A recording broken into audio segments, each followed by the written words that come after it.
Shalom jemaat Tuhan, kita jumpa lagi dalam renungan GP Kris Pangkal Pinang. Nah, hari ini kita akan melanjutkan pembahasan tentang Allah yang baik dan indah dari James Bryan Smith. Nah, topik hari ini adalah Allah yang kudus. Saudara, Allah yang kita sembah itu adalah Allah yang kudus. Nah, bagaimanakah pengertian Anda tentang Allah yang kudus itu? Nah, saudara, banyak orang Kristen punya konsep yang salah ataupun konsep yang tidak utuh tentang sifat Allah ini.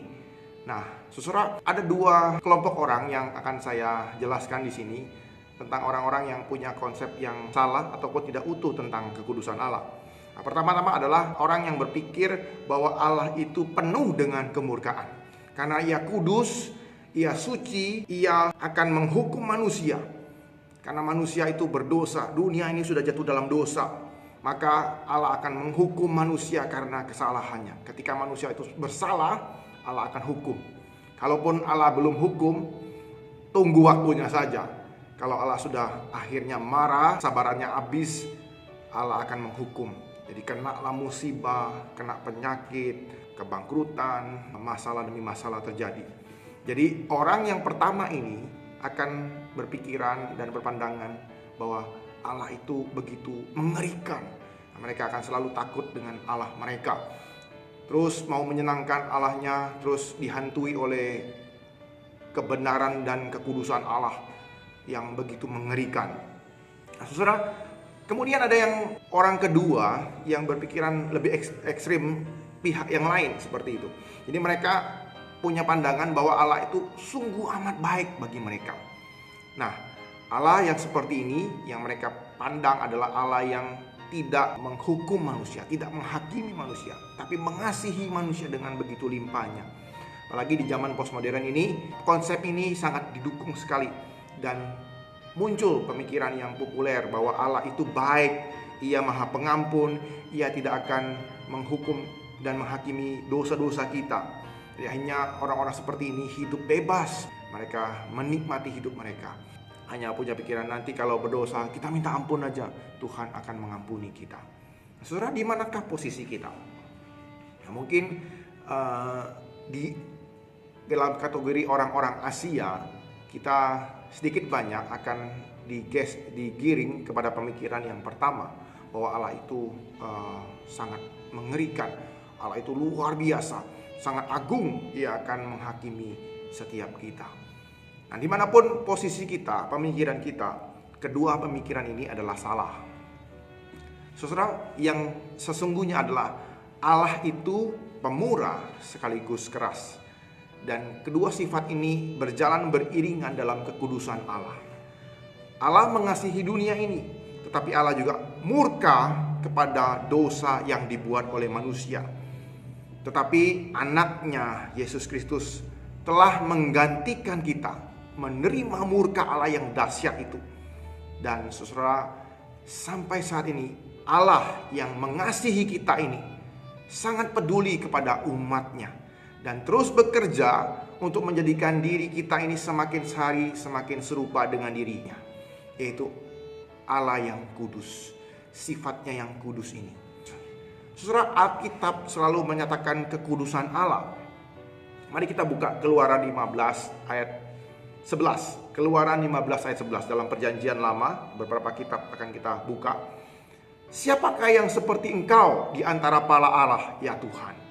Siapakah seperti engkau, mulia karena kekudusanmu, menakutkan karena perbuatanmu yang masyhur, engkau pembuat keajaiban? Nah, kemudian kita buka lagi kitab Imamat. Imamat pasal 11 ayat 44. Sebab akulah Tuhan Allahmu, maka haruslah kamu menguduskan dirimu dan haruslah kamu kudus, sebab aku ini kudus. Dalam kitab para nabi, Yesaya pasal 6 ayat 3. Yesaya pasal 6 ayat 3. Dan mereka berseru seorang kepada seorang, katanya, kudus, kudus, kuduslah Tuhan semesta alam, seluruh bumi penuh kemuliaannya. Nah, saudara, seluruh Alkitab mengarahkan kepada kita bahwa Allah itu adalah kudus.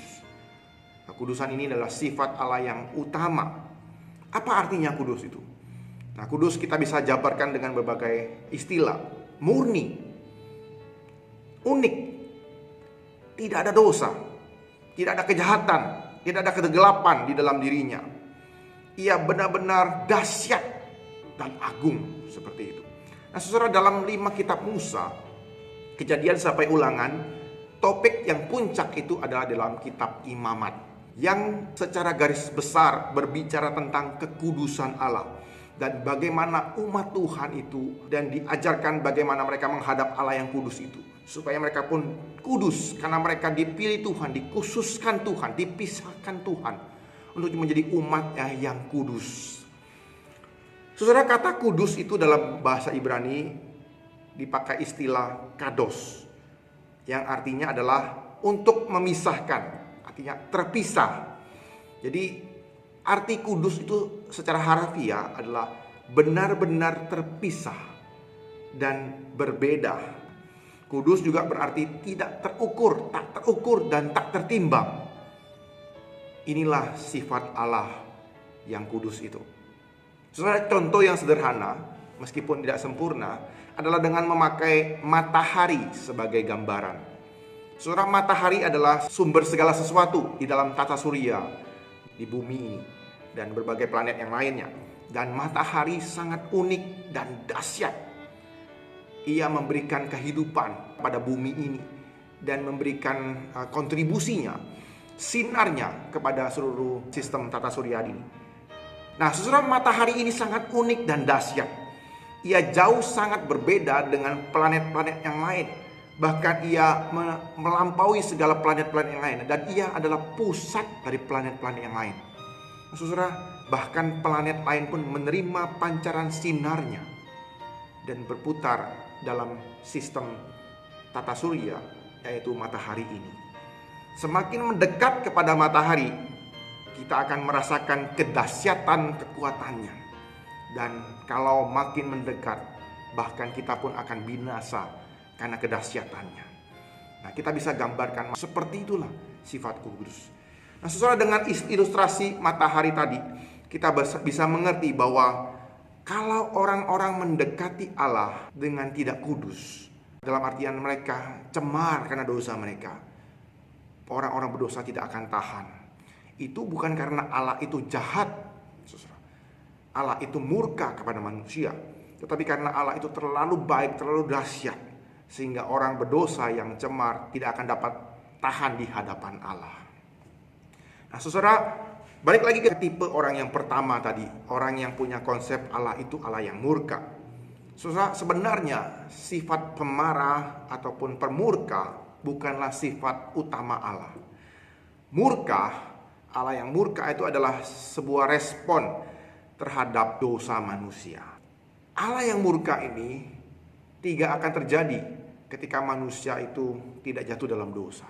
Ketika nanti manusia dimuliakan, kita hidup bersama-sama dengan Allah, kemurkaan Allah tidak akan terjadi, tidak akan muncul. Oleh karena itu, ketika kita hidup dalam dosa, kita akan mengalami kemurkaannya. Allah bukan benci terhadap manusia, tetapi ia benci terhadap dosa yang dilakukan oleh manusia. Kemurkaan Allah ini pun dalam rangka Allah mengasihi manusia. Kemurkaan itu adalah bagian dari kasihnya kepada manusia. Nah, saudara, George MacDonald memberikan penjelasan yang baik tentang keselarasan antara kasih Allah dan kemurkaan Allah. Bagaimanakah itu saling dihubungkan dan saling berkoneksi? Nah, saudara, dia mengatakan dengan 4 kata ini.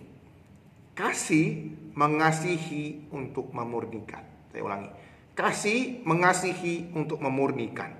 Nah, kalimat ini terinspirasi dari kitab Ibrani pasal 12 ayat 29. Allah kita adalah api yang menghanguskan. Nah, saudara, Allah begitu mengasihi kita sehingga dia ingin agar kita menjadi murni, sama seperti dia adalah murni. Dan ia terus bekerja untuk menjadikan kita ini, umatnya ini, murni, kudus seperti itu. Allah memang membenci dosa kita, dan ia sangat mengasihi kita. Dan jikalau kita mencintai dosa-dosa kita, maka Allah akan membenci apa yang menjadi hasrat kita yang berdosa itu. Dan saudara, Allah tidak akan memakai rasa malu Anda, ataupun rasa takut Anda, ataupun rasa bersalah Anda sebagai motivasi supaya Anda menjadi lebih baik. Allah akan tetap memakai kasih-Nya yang kudus untuk membakar segala dosa-dosa yang terjadi dalam kehidupan kita. Saudara, kebaikan Allah yang akan terus membawa kita kepada pertobatan yang sejati. Saudara, dalam Roma pasal 2 ayat 4, Paulus berkata, "Maukah engkau menganggap sepi kekayaan kemurahannya, kesabarannya, dan kelapangan hatinya? Tidakkah engkau tahu bahwa maksud kemurahan Allah ialah menuntut engkau kepada pertobatan?" Jadi Allah bukanlah Allah yang terus memurkai hidup manusia, untuk menakut-nakuti manusia, untuk membawa manusia kepada perasaan yang terus bersalah. Tidak, saudara. Allah lebih memakai kasih-Nya yang begitu besar untuk membakar segala dosa-dosa Anda, untuk menunjukkan kepada Anda bahwa Ia memurnikan Anda dalam rangka Ia mengasihi Anda. Nah, saudara, inilah yang dimaksudkan oleh McDonald. Apa yang dimaksud dengan kasih, mengasihi untuk memurnikan. Kita mungkin bisa mengerti hal ini ketika kita menjadi orang tua. Kita sungguh mengasihi anak-anak kita, dan kita kadang-kadang menghukum mereka karena kita mengasihi mereka.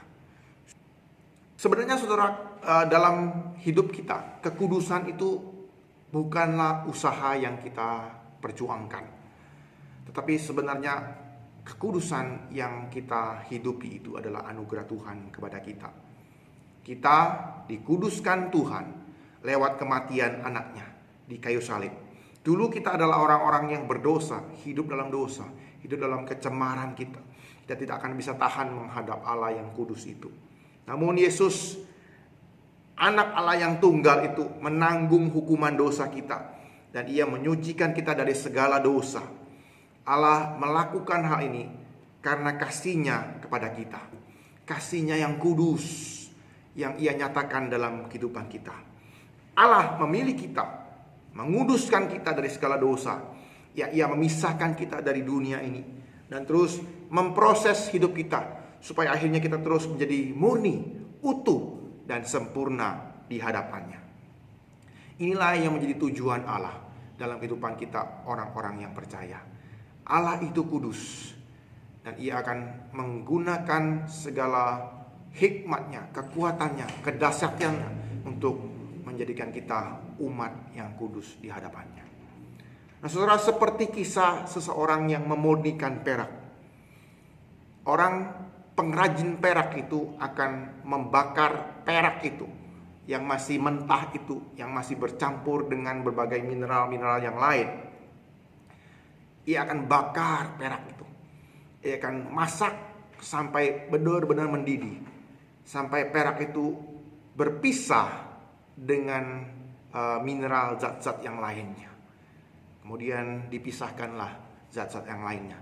Karena perak itu akan turun ke bawah, yang lain akan naik ke atas. Dipisahkan sampai hanya benar-benar murni. Sehingga akhirnya sang pengrajin perak itu, ketika ia melihat perak yang murni itu, ia bisa berkaca dalam cairan perak yang murni itu. Dengan demikian, perak itu sudah betul-betul dimurnikan. Saudara, kita memiliki Allah yang kudus. Allah kita melampaui kehidupan kita, melampaui pikiran kita. Dan Allah yang kudus itu rindu menguduskan kita, memisahkan kita, supaya kita pun menjadi murni di hadapannya. Kiranya Tuhan boleh menolong kita, mengingatkan kita akan sifat Allah ini. Sifat ini, Allah ini, biarlah boleh menuntun kita, menyadarkan kita bahwa kita adalah umat yang kudus. Baiklah kita mengikuti jejaknya, Sang Pencipta kita, Sang Penebus kita yang adalah kudus. Mari kita bersama-sama berdoa. Tuhan, Engkau adalah Allah yang kudus, Allah yang tak terlampaui oleh pikiran kami, Allah yang begitu besar, Allah yang begitu berbeda dari kami. Namun Engkau telah memanggil kami, Engkau telah juga menguduskan kami dari dunia ini, menjadi umat-Mu yang benar-benar kudus Tuhan, menikmati Engkau, anugerah-Mu, berkat-Mu, hikmat-Mu yang begitu sempurna. Nah, biarlah Engkau terus berproses dalam kehidupan kami Tuhan, menyempurnakan kami, memurnikan kami, dan kami boleh dilayakkan di hadapan-Mu Tuhan. Terima kasih Tuhan Yesus. Inilah doa kami dan permohonan kami. Demi nama Tuhan Yesus kami ucap syukur dan berdoa. Amin.